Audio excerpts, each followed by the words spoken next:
So this example is one of how undercoverage may start small and be properly ignored, but later, as the undercoverage becomes larger, or as the difference between the covered and the undercovered population grows, those effects may be large enough to become important and require a revised sampling frame to address these problems.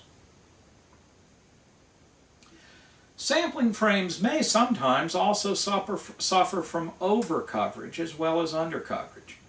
Some households have 2 or more phone numbers, landlines say, but cell too, meaning their chances of being selected into a sample are doubled or tripled or quadrupled if a family has 4 phone numbers each. Let me say that again. The problem could be quadrupled if a family of 4 each has their own personal number, which of course is not really uncommon in cell-only households. Or a list of certiorari petitions may contain duplicates.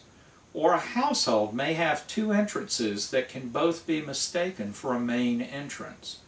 Sampling frames might also contain ineligible units. A survey of U.S. citizens, for example, would certainly include households in the frame that contain only non-citizens, and these would have to be removed from the frame after selection of the household, as for example, households on a block are listed in a face-to-face sample, but once the interviewer goes to the door and knocks, it turns out to be a household entirely of ineligible non-citizens. And so that frame then has to be purged of this ineligible household, and of course not selected into the sample. One more form of undercoverage is the question of who lives here. That might sound like a simple enough question, but for example, do college students live in their parents' home when they're away at college? Or does a relative visiting for an extended stay, say perhaps while recuperating from an illness, do they count as living here? Leanne and I once had a friend stay with us for a month while moving.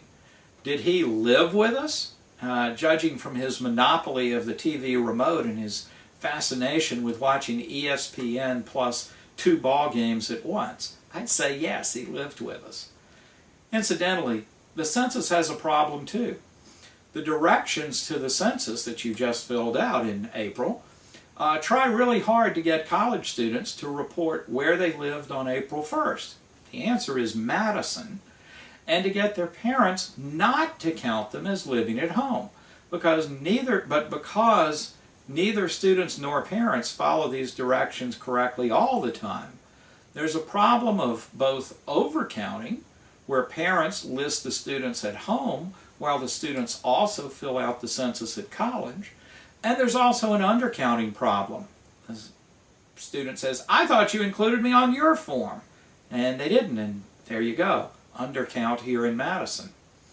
So these problems of who to include, who lives here, may seem like really trivial problems, but to a sampling statistician they come up often enough and they're potentially severe enough in their bias, think of parents with college-age children, that these can affect the sampling frame, and they're things that sampling statisticians worry about. Finally, there are legal issues. A room in a house may be rented out against local ordinances, in which case the person that answers the door may not want to list that illegal tenant as living there. Or a family may include some undocumented or illegal residents. Given current immigration concerns in Arizona, for example, it seems likely that sampling frames in heavily Hispanic neighborhoods in Arizona will contain considerable error, as residents are fearful of who's knocking on the door and why do they want to know who lives there. In some cases, there are few, if any, ineligible units within a frame. Certiorari petitions again, where if a petition exists, it's probably been logged into the system. This is, of course, the court system. They're supposed to know how to handle paperwork, and so there might not be very many ineligible units. But in other cases, the frame may contain a great many ineligible units. For example, of all possible 10-digit U.S. phone numbers, it's estimated that some 85% are not actually in service at any given time. This means that a sampling frame constructed by simple random digit dialing that I described earlier will encounter huge inefficiency, though not bias, when calling so many non-working numbers.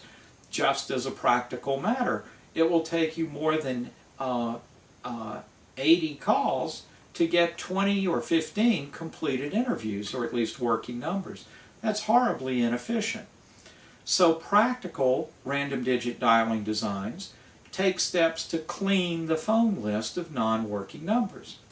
One way that this has been done, for example, is that most exchanges are filled in blocks of 100 numbers. So, for example, the block 608-263-0100 will be filled before 608-263-0200 is started.